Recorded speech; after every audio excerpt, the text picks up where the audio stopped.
Hi, I'm Emily Baldwin, reporting for ESA Web TV, and I'm with Laurence O'Rourke, Rosetta Downlink Science Operations Manager. Larry, now that the data has been downlinked from the spacecraft, what does that mean for your role?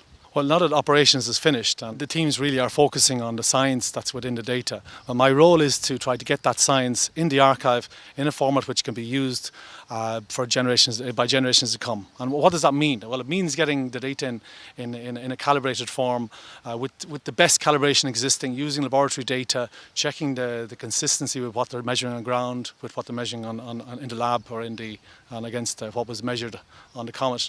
And all of this is working with the teams to get the best out of them so that we can give this data to the public. And how does that actually work, working with the teams and their data? How does the data look, and how do you get it into a format that maybe I could see? Well, there's a lot of work involved in the process because the teams themselves, you can certainly see it's a lot more relaxed in that the operations pressure is not there. But also they're all focused on getting the science out of their data and sort of trying to improve the data, trying to improve the calibration, getting better, for example, producing thumbnails so that the public can actually visualize the data without having to go too much into the data sets themselves. To deliver this format, this data into to ourselves in ESAC, we process it, we put it into the archive, and we provide it in an accessible way via a user interface, a web interface. So we know already that there's lots of images in the archive. We can see those very well. Are you also trying then to visualize like spectra and plasma information, also to make it more easily digestible? Absolutely. It's not just about imagery. It's also about the spectroscopy, or the spectral data that's been measured, the plasma that's been obtained, the plasma data obtained from the spacecraft.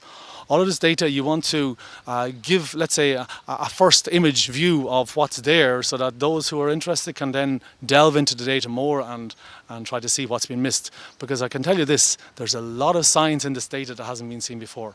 There's only a certain amount of people involved in extracting the science in the PI teams. This data is now available to the public, and those who delve into it will find a lot of surprises, and I think there's some great science to be achieved here.